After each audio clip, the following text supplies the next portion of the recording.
Bonjour Amélie. Bonjour. Donc aujourd'hui on est à la Chapelle Bourbon. Oui. On va pouvoir découvrir ce lieu avec vous. J'aimerais bien que vous vous présentiez à nos visiteurs du jour sur vos missions, votre rôle à l'abbaye, etc. Alors bonjour à tous, donc moi je m'appelle Amélie Marie, je suis agent du patrimoine. Donc mes missions sont assez variées, ça consiste en l'accueil des visiteurs, un rôle également en billetterie boutique. Je réalise aussi des visites commentées quotidiennement pour les visiteurs et je suis en charge avec une autre collègue du service réservation de l'abbaye pour les groupes qui souhaiteraient venir visiter. Alors du coup aujourd'hui on est à la Chapelle Jean de Bourbon. Oui.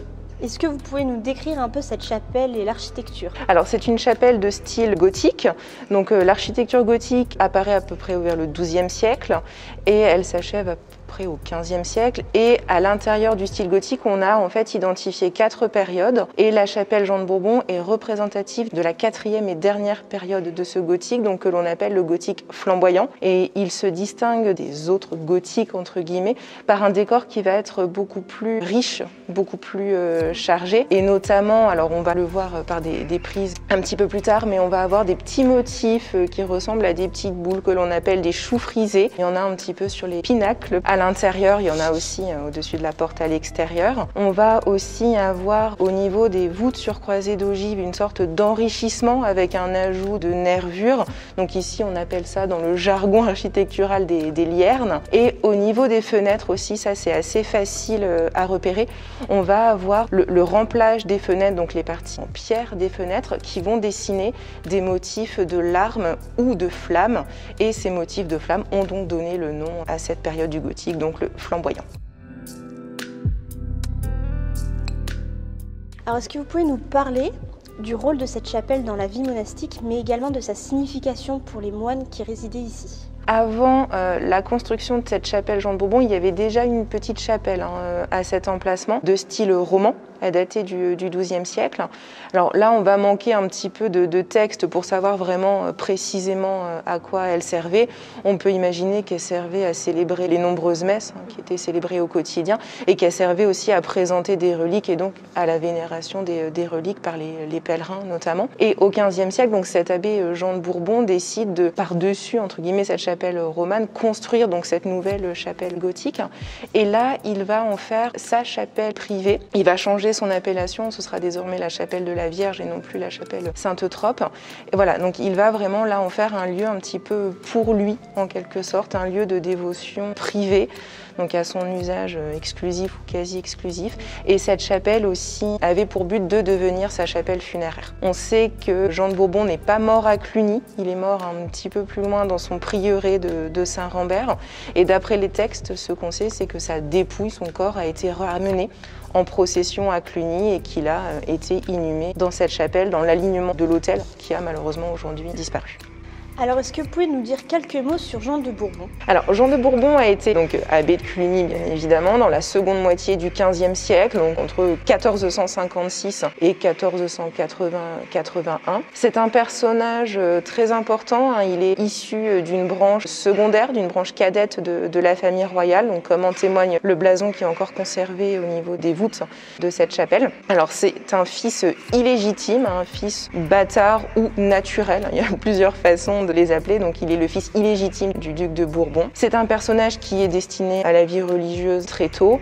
Il est évêque du Puy avant d'être abbé de Cluny, et grâce en fait à une dispense papale, à une dispense du pape, il a le droit en fait d'exercer les deux charges en même temps, donc à la fois évêque et à la fois abbé. Et on dit de lui également qu'il inaugure en quelque sorte le régime de la commande, parce que d'après les textes, on peut penser que Charles VII, donc roi de France à ce moment-là, a fortement appuyé la candidature de Jean de Bourbon auprès de la communauté monastique, parce que le roi de France avait besoin de personnages fidèles finalement, d'appui, de soutien en Bourgogne. Il ne faut pas oublier qu'on est juste à la fin de la guerre de 100 ans, donc c'est une période qui est quand même assez troublée. Donc voilà, on l'appelle commandataire et la commande ensuite va se mettre en place de manière vraiment officielle sous François Ier. Et c'est le roi de France qui va directement nommer en fait les abbés de Cluny. La communauté n'aura finalement plus trop son mot à dire. Donc ça c'est vraiment une étape assez importante dans l'histoire de l'abbaye de Cluny. Il va aussi faire construire donc cette petite chapelle et aussi le palais palais abbatial, qui est un petit peu plus loin, qui sert aujourd'hui de musée d'art et d'archéologie. Donc c'est un très beau bâtiment donc, de cette fin du XVe siècle. Et il va aussi enrichir l'église abbatiale avec des statues, des tapisseries, et il va aussi enrichir la bibliothèque de l'abbaye. Donc voilà, il a dans l'histoire de Cluny vraiment laissé l'image d'un très grand abbé. Alors, est-ce que vous pouvez nous parler des statues qu'il y a dans cette chapelle et aussi pourquoi on a des statues qui sont en très très mauvais état? C'est l'abbé Jean de Bourbon, semble-t-il, qui a choisi, qui a défini vraiment le décor, la signification du décor. Donc sur le premier niveau, on a des consoles en fait qui représentent les prophètes de l'Ancien Testament. Et ces consoles prophètes soutenaient des statues, alors qui ont aujourd'hui totalement disparu, et qui représentaient donc la Vierge Marie, Saint Jean-Baptiste, Saint Paul et les 12 apôtres. On a ainsi un lien qui était fait entre l'ancienne loi, l'Ancien Testament, donc avec les prophètes, et la nouvelle loi, le Nouveau Testament, donc avec les statues d'apôtres qui étaient placées juste au-dessus. Si on regarde d'un petit peu plus près les prophètes, on voit en fait qu'ils ont tous un phylactère, donc c'est une sorte de petite banderole sur le devant. Et sur cette banderole est inscrite une phrase qui est en fait un article, une sorte de phrase de ce credo prophétique ou symbole des apôtres, qui est une prière par laquelle donc, les chrétiens vont affirmer leur foi en Dieu et en l'Église. Et si on regarde également de plus près ces prophètes, on voit qu'ils étaient totalement peints à l'origine et aussi rehaussés de feuilles d'or. Donc on avait vraiment une chapelle qui était entre guillemets multicolore, qui était vraiment très colorée. Ces statues, on pense qu'elles ont été faites par Antoine Le Moiturier, qui est un sculpteur assez connu au XVe siècle et qui a notamment également travaillé à la cour des ducs de Bourgogne. Sur leur état, alors il est vrai que certaines sont très très mal conservées. On sait qu'au XVIe siècle, pendant les guerres de religion, l'abbaye a été vandalisée, l'abbaye a été pillée en 1562, donc il y a peut-être à ce moment-là déjà une dégradation, voire un vol des statues. Il y aura aussi une autre période de vandalisme un petit peu plus tard avec notamment la Révolution française en 1793. On sait qu'on a des mausolées qui vont être détruits, des statues, etc. Donc peut-être aussi qu'il y a eu des dégradations dans cette chapelle. Et avant la Révolution, au XVIIIe siècle, on sait aussi que les moines ont fait des réaménagements dans l'église abbatiale et ils ont notamment dans cette chapelle en fait installé une galerie d'accès à la tribune d'orgue. Cette galerie d'accès a été installée sur les dés qui protégeait les statues des apôtres, donc à peu près au milieu des murs en hauteur. Et donc cette galerie d'accès a totalement fait disparaître les pinacles en fait, qui ornaient ces dés. Voilà, donc il y a plusieurs raisons à la destruction, des destructions qui ne sont pas liées aux moines, mais il y a aussi des dégradations qui sont liées déjà aux moines et à leur amélioration des bâtiments. Et pour cette chapelle, est-ce qu'il y avait une toute autre fonction durant l'histoire ? On a une source iconographique, donc c'est une lithographie d'Émile Sagot qui date des années 1820-1830 et qui nous montre en fait, donc à cette époque-là, on est vraiment en plein dans les destruction, dégradation de l'église abbatiale. Et cette lithographie nous montre donc une chapelle Jean de Bourbon qui sert de dépôt lapidaire, presque de débarras finalement de KGB. On a un petit peu des matériaux en tout genre. Donc en premier plan sur cette lithographie, on voit un chapiteau qui pourrait être un des chapiteaux du chant grégorien qu'on trouve aujourd'hui dans le Farinier. Il y a aussi des tonneaux qui sont placés là. Donc voilà, on réutilise un petit peu cette chapelle en sorte de débarras, de dépôt lapidaire et de matériaux vraiment assez éclectiques. Est-ce que vous pouvez nous dire personnellement ce que vous évoque cette chapelle ?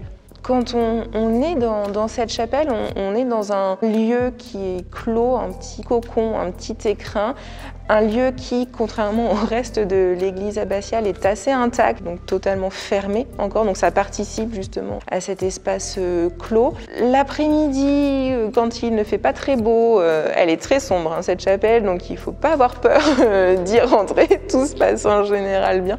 Mais voilà, c'est vrai que c'est pas forcément une ambiance très rassurante. Par contre, en matinée, là, quand on a la chance d'avoir du soleil, là, par contre, c'est totalement différent. On a une chapelle qui va vraiment briller, qui va vraiment être éclairée naturellement. Et du coup, il fait très froid l'hiver aussi dans cette chapelle. Ça, il faut vraiment le souligner. L'été, c'est très bien, ça vous fait une petite pause fraîcheur. Mais alors l'hiver, c'est plutôt la pause congélateur. On est aussi dans cette petite chapelle, on est un peu à l'abri finalement, parce que c'est vrai qu'elle est coincée, excusez-moi l'expression, mais un peu en cul-de-sac par rapport au circuit de visite. Donc voilà, on est dans un lieu où tous les visiteurs vraiment ne vont peut-être pas, tout le monde ne trouve peut-être pas cette petite chapelle. Donc en général, on est aussi loin de la foule qu'on peut avoir en été, dans le transept notamment. Donc voilà, dans cette petite chapelle, on se sent vraiment très bien. Et puis on n'est pas tout seul, parce que vous avez quand même autour là, de nombreux personnages, donc on peut aussi trouver des amis avec les prophètes.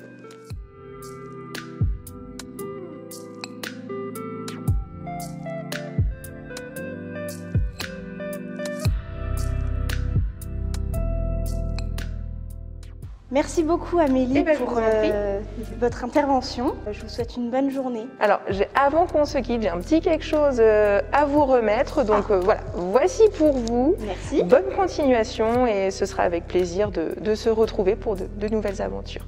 Merci, à très vite. Je vous en prie, à très vite.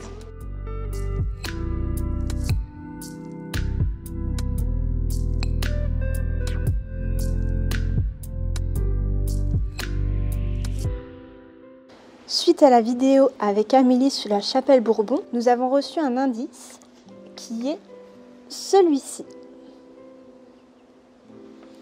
Je vous laisse méditer sur cet indice et on se retrouve très prochainement pour la prochaine vidéo capsule. À très bientôt!